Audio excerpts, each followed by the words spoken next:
Hello students, today we are going to learn class 5, page number 65, chapter number 4, parts and wholes. Here you can see the topic is from a part to the whole. So here this shows 1 by 5 petals of a flower. Here you can see 1 by 5 petals of the flower in this figure. What you have to do is complete the flower by drawing the other petals. आपको क्या करना है, यहाँ पे जितनी भी petals remaining हैं वो आपको ड्रॉ करनी है. तो 1 by 5 petals of the flower, it means what? 1 upon 5, where 5 is the total number of the petals and 1 is the petal which is drawn here. Fine, which is drawn here. So you need to draw 5 minus 1, that is 4 petals. आपको 4 petals यहाँ पे draw करनी है. तो हम क्या करेंगे, यहाँ पे 4 पेटल्स हम यहाँ पे ड्रॉ कर देते हैं. 1 2 3 4. So now you count, there are 5 petals, 1 2 3 4 and 5. So this is how you have to solve this question. Next one, the picture shows 1/3 of the blades of a fan. Complete the picture by drawing the other blades. यहाँ पे जो आपको picture दिया है same वो जो है, यहाँ पे जो पिक्चर दिया है इसमें 1/3 आपको ड्रॉ करके दिया है, मतलब 1 जो है ये आपको ड्रॉ करके दिया है और this 3 means what, this is the total number of plates. तो आपको यहाँ पे कितनी प्लेट्स ड्रॉ करनी है, 2 प्लेट्स यहाँ पे आपको और ड्रॉ करनी है. फाइन. सो यहाँ पे अगर आप 2 प्लेट्स ड्रॉ कर दोगे तो आप इस तरीके से कर सकते हो.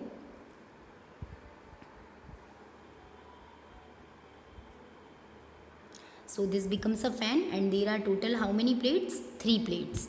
फाइन. 1/3 बोला है, अगर आपको 1/4 बोला होता है इसका मतलब 4 ब्लेड्स हैं. 1/5 बोला होता है इसका मतलब 5 ब्लेड्स हैं. जो डिनोमिनेटर है वो total number of blade indicate करता है. Now next one, half of the blades of another fan are shown here. Complete the picture by drawing the other half. How many blades have you drawn? So यहाँ पे क्या बोल रहे हैं, half of the blades of another fan are shown here. यहाँ पे देखो आपको एक फ़ैन दिया है, इसमें half of the blades आपको ड्रॉ करके दी है. half of the blades मतलब 1 and 2. टोटल आपको कितनी ब्लेड्स ड्रॉ करके दी है, टोटल 2 ब्लेड्स ड्रॉ करके दिए. ये हाफ ब्लेड्स बोल रहे हैं. तो कंप्लीट ब्लेड्स कितनी होगी, अगर हाफ 2 है तो कंप्लीट कितना हो जाएगा, इसका डबल हो जाएगा. इट मीन्स 4 ब्लेड्स हो जाएंगी. टोटल जो ब्लेड्स है वो कितनी हो जाएंगी, 4 हो जाएंगी. तो आपको यहाँ पे 4 ब्लेड्स ड्रॉ करनी है. फाइन. तो हम 4 ब्लेड्स यहाँ पे ड्रॉ कर देते हैं. तो ये जो फ़ैन है वो हमारा कंप्लीट हो जाएगा. ठीक है. इस तरीके से आप 4 ब्लेड्स जो हैं वो ड्रॉ कर सकते हैं, या अलग से भी आप फ़ैन बना सकते हो. Like this you can make a fan, simple a small fan. In this you need to understand about the fractions. तो ये आपकी 4 blades बन गई. Fine. So half of the blades were given and half का full हमने करा, that was 4. So यहाँ पे 2 plates out of 4 plates आपको ड्रॉ करके दे दी हैं. This is the fraction which you can form here. Next one is about rupees and पैसा. लेकिन रुपीज़ एंड पैसा पढ़ने से पहले आपको कुछ चीज़ें पता होनी चाहिए. जैसे 1 रुपीज़ जो है, 1 रुपीज़ वो आपका किसके बराबर होता है, 1 rupees is equal to 100 paise. This you should know. Okay, before beginning of this topic you should know this. 1 rupees is equal to 100 paisa. And in 100 पैसा how many 50 paisa coins are there. See, let us see here that 1 rupees is 100 paise and in 100 paise 250 paise coins are there. 250 paise coins are there. Fine. So what I can write is 250 paise coins आपका क्या बनाएगा, 1 rupees बनाएगा. Fine. Now let us look here again. What they are asking, how many 50 paise will make 1 rupee? How many 50 paise will make 1 rupee? See, 250 paise will make 1 rupee. अभी हमने बात करी कि अगर 2 50 पैसे के कॉइन मिलेंगे, 250 पैसे के कॉइन अगर मिल जाएंगे, ठीक है ना, 250 पैसे के कॉइन अगर मिलते हैं तो वो मिलके क्या बनाएंगे, 1 रुपीज़ बनाएंगे। फाइन। देन इज़ 50 पैसे हाफ ऑफ 1 रुपी? यस, 50 पैसे जो है वो हाफ हो जाएगा, क्योंकि 50 पैसे प्लस 50 पैसे इज़ 100 पैसे। How many, this is 1, actually it is not seen properly in the textbook also, so pay attention that this is 1 rupee. How many 1 rupee will make 10 rupees? How many 1 rupee will make 10 rupees? आप कितने 1 rupees के coins लोगे तो आपके 10 rupees बनेंगे? तो आप 1 1 1 ऐसे कितने लोगे? 10 कॉइन्स लोगे ना। So this is what the answer is, 10 coins. The answer is 10 coins. 10 coins will make 1 rupee. 10 coins of what? 1 rupee will make 10 rupees. Then what it is written, that 1 rupee is dash part of the 10 rupees. 1 rupee is dash part of the 10 rupees. It means 1 rupee जो आपका है वो कितना part है 10 rupees का? तो देखो 1 रुपी है वो 1/10 पार्ट है आपका 10 रुपीज़ का। समझ में आई बात? क्या बोल रहे हैं? 1 रुपी जो है that is 1/10 of the 10 rupees. Then how many 2 rupees will make 10 rupees? 2 rupees अगर आप जोड़ोगे, 2 रुपीज़ के कॉइन अगर आप सम अप करोगे तो आपको 10 रुपीज़ कब मिलेंगे? कितने 2 रुपीज़ के कॉइन आप ज्वाइन करोगे तो आपको 10 रुपीज़ मिलेंगे? सो 2 2 2 2 2। देखो इन सबको आप प्लस करो, आपको 10 मिलेगा। 2 + 2 4, 4 + 2 8, 8 + 2 10। ओके, इसका मतलब हमें इसकी ज़रूरत नहीं है।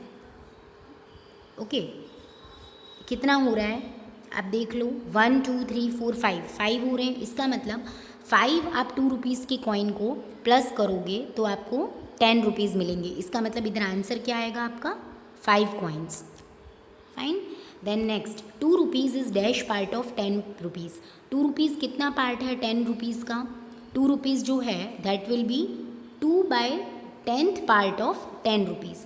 जिसकी बात हो रही है वो आप नीचे लिखना, that will be your total rupees, and जो आपको पूछ रहे हैं जिसके बारे में बात कर रहे हैं वो हम न्यूमरेटर में लिखेंगे। सो 2/10 को हम अदर वे में कैसे लिख सकते हैं? 1/5 भी लिख सकते हैं। वाई? बिकॉज 2/10 इज़ सिंप्लीफाइड, इसका फॉर्म क्या बन जाएगा? 1/5 भी बन सकता है। 2 1 2, 2 5 10। How many dash will make, how many यहाँ पे बोल रहे हैं 5 की बात है। How many 5 will make 10 rupees? अब कितने 5 रुपीज़ के कॉइन आप प्लस करोगे तो आपको 10 रुपीज़ मिलेगा? सो सबको पता है, दिस इज़ वेरी सिंपल। हम 2 5 रुपीज़ के कॉइन अगर मिक्स करते हैं तो हमें 10 रुपीज़ मिल जाएगा। फाइन। सो यहाँ पे आंसर क्या आएगा हमारा? 2 coins. Fine. 5 rupees is dash part of the 10 rupees. 5 rupees है वो कितना पार्ट है 10 रुपीज़ का? तो कैसे करेंगे? देखो 5 रुपीज़ जो है वो आपका कितना पार्ट हो जाएगा? 5/10। ये आपको यहाँ पे क्या लिखना है? टोटल कॉइन्स लिखने हैं, और ऊपर जो जिसके बारे में बात हो रही है उसका लिखना है। तो यहाँ पे किसके बारे में बात हो रही है? 5 रुपीज़ के बारे में। सो 5/10। सो फ्रैक्शन आपका क्या बन जाएगा? 5/10 बन जाएगा। 5/10। सो 5/10, और इसको हम दूसरी तरीके से कैसे लिख सकते हैं? रिड्यूस्ड फ्रैक्शन जिसको बोलते हैं, that is 1/2। Next, now let us see the next page in which one story has been given to you, that is an old woman's will. Once there lived an old woman. She lived with her 3 daughters. She was quite rich and had 19 camels. क्या बोल रहे हैं यहाँ पे कि एक old women थी और वो काफ़ी रिच थी, उसकी 3 डॉटर्स थी और उसके पास 19 कैमल्स थे। One day she fell ill, और वो बीमार पड़ जाती है एक दिन। The daughters called the doctor, और जो उसकी बेटियां हैं वो डॉक्टर को बुला के लेके आती है। The doctors tried his best but could not save the women. After her death the daughters read what she had written in her will. फिर जो डॉटर्स हैं वो डॉक्टर को बुला के लेके आती है, लेकिन डॉक्टर उससे बचा नहीं पाते हैं और उसकी डेथ हो जाती है। उसके बाद उसकी जो मदर हैं, उन तीनों डॉटर्स की जो मदर थी, उन्होंने अपनी विल में क्या लिखा था? My eldest daughter will get half of my camels, my second daughter will get 1/4 of my camels, and my third daughter will get 1/5 of the camels.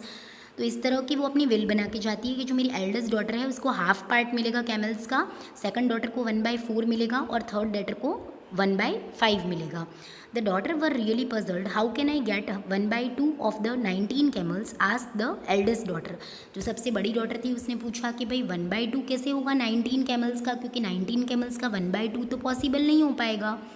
वो कितना हो जाता है 19 का 1/2 अगर आप कैलकुलेट करोगे, सो 19 का 1/2 हम करेंगे तो 2 4 ज़ा 8 एंड 1 एज इट इज़। ये जो बनेगा ये आपका क्या बनेगा, मिक्स्ड फ्रैक्शन बनेगा। फाइन। सो कैमल्स को तो हम हाफ में कट नहीं कर सकते हैं। फाइन। सो द डॉटर्स जो हैं वो रियली पजल हो जाती हैं और वो सोचती हैं कि भाई हम 1/2 कैसे करेंगे, half of 19 is 9.5 but we can't cut the camel. The second daughter said, second daughter भी बोलती है कि हाँ भाई 19 का तो पॉसिबल नहीं है half, that is right, but what we will do now, लेकिन अब क्या करना चाहिए, ask the daughter. Just then they saw their aunt coming, the daughter told their problem. और इतनी ही देर में उनकी जो आंटी है वो वहाँ पे आ जाती है और वो उनकी प्रॉब्लम को सॉल्व कर देती है। वो बोलती है मेरे पास एक आइडिया है, चलो आप लोग क्या करो, मेरे पास एक कैमल है, आप वो कैमल रख लो, तो आपके पास अब टोटल कितने कैमल्स हो जाएंगे, आप मेरा एक कैमल ले लो तो आपके पास 19 + 1 टोटल कितने कैमल्स हो जाएंगे, 20 कैमल्स हो जाएंगे और आपका जो डिवीज़न है वो आसानी से हो जाएगा। You want half of the camels, don't you, take 10 camels, she said to the eldest daughter. तो अभी जो सबसे बड़ी डॉटर है उसको कितना पार्ट मिलने वाला था, हाफ पार्ट मिलने वाला था। तो अब उनके जो टोटल कैमल्स हो गए वो कितने हो गए 20, तो 20 का अगर हम हाफ करेंगे तो कितना हो गया 10, ये सबसे बड़ी डॉटर का पार्ट हो गया 10 कैमल्स। फाइन। एंड उसके बाद देन सो एल्डेस्ट डॉटर का पार्ट हमारा कितना हो जाएगा, एल्डेस्ट डॉटर दैट इज़ 20/2, क्योंकि हाफ मिलने वाला था तो उसको कितने मिल जाएंगे 10 कैमल्स मिल जाएंगे। देन जो सेकंड डॉटर है, सेकंड डॉटर को कितना मिलेगा 1/4 मिलेगा, तो 20 का 1/4 कितना होता है 5 कैमल्स। फाइन। एंड इसके बाद अगर हम थर्ड डॉटर की बात करें यहाँ पे, तो थर्ड डॉटर का कितना पार्ट हो जाएगा 1/5 हो जाएगा, तो 20 का 1/5 कितना होता है 4 कैमल्स, यानी उसको कितने कैमल्स मिल जाएंगे 4 कैमल्स मिल जाएंगे। इसी तरीके से अगर हम काउंटिंग करें टोटल, तो फर्स्ट डॉटर, सेकंड डॉटर और थर्ड डॉटर, फर्स्ट डॉटर को कितना मिलेगा 10 मिलेगा, सेकंड डॉटर को कितना मिलेगा 5 मिलेगा और थर्ड डॉटर को कितना मिला 4 मिला, हमने अभी देखा। इन सबको अगर हम प्लस कर देंगे तो हमें 19 मिलता है। तो देखो इससे क्या हुआ, 19 कैमल्स पहले उनके पास थे, लेकिन जब 1 कैमल उनकी आंटी ने दिया तो वो टोटल कितना हो गया 20। अब उनका जो 19 कैमल का डिस्ट्रीब्यूशन है वो अच्छे से डिस्ट्रीब्यूट हो गया, तो अभी लेफ्ट कितना हुआ 1, वो किसका था आंटी का, तो आंटी वापस उस कैमल को ले गई और उन्होंने जो कैमल दिया था उससे अच्छे से डिस्ट्रीब्यूशन तीनों डॉटर्स के बीच में हो गया। So here I can say only कितना हो जाएगा यहाँ पे, अगर आपको फिलअप करना है, हमने अभी देखा था यहाँ पे 10 फर्स्ट डॉटर को मिला, सेकंड को कितना मिलेगा 5 कैमल्स मिलेंगे और थर्ड को कितना मिलेगा 4 मिलेगा, टोटल 19 हो गया और 20 में से जो एक लेफ्ट है वो किसने ले लिया, आंट ने ले लिया। So here the one remaining is mine, said the aunt and took her camel away. और फिर वो आंट बोलती है कि वो जो एक बचा है वो किसका है, वो तो मेरा ही है और मैं मेरे साथ लेके चली जाती हूँ। How did this happen, discuss. तो ये किस तरीके से हुआ, ये इस तरीके से हुआ कि जो कैलकुलेशन था वो हमारा पहले करेक्ट नहीं बैठ रहा था, लेकिन आंट ने एक कैमल दिया तो उसकी वजह से सारे जो प्रॉब्लम्स हैं वो भी सॉल्व हो गए और जो वो फिगर था वो प्रॉपरली तीनों नंबर से डिवाइड हो गया। Fine. I hope everybody understood what I have explained in the video. If you like my video, then like it, subscribe it, and share it among your friends. And if you have any doubts, then you can comment me in the comment section. Thanks.